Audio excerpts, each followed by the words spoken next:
So I came over to Community. I'm like, we're having multiples. They got me in for an ultrasound. The ultrasound tech said, there's either a hemorrhage or another baby here. I need to call Dr. Biemendorfer in. She came in, said, nope, there's 3. When I heard we were having multiples, I kind of lost it. I had a moment of crying. And I didn't talk for probably 2 days. Mike didn't believe me. The ultrasound tech had to get on the phone with him and tell him she's not lying. It really is 3 babies. Well, I had to pick up another job and we had to move into a bigger house.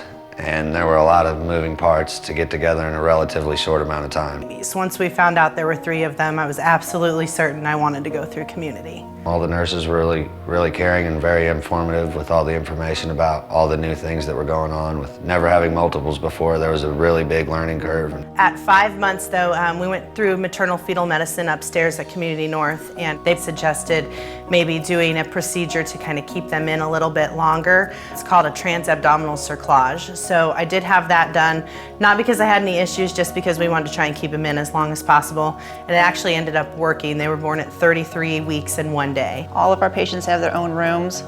We have single patient rooms.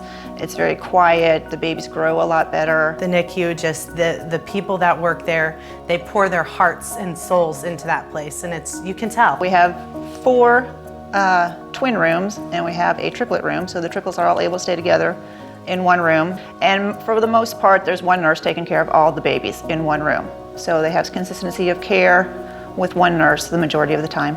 Every single nurse we pretty much had consistently the same nurses. They all signed up to be our baby's primary care nurses. Cooper was the first one to go home. He did great. He didn't want to stay. He was ready to go home. Harper went home second. She was a little slower, but did fairly well, had some feeding issues. And then Carter did not want to go home at all. He decided he'd like to be an only child for a while. Stayed with us for a little bit longer. Worked on some feeding issues, but eventually went home, and they're all doing marvelous. They all look great.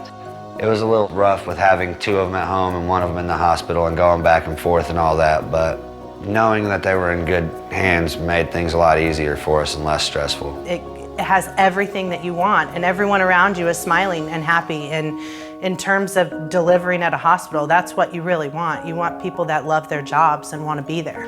That's why it's Community North.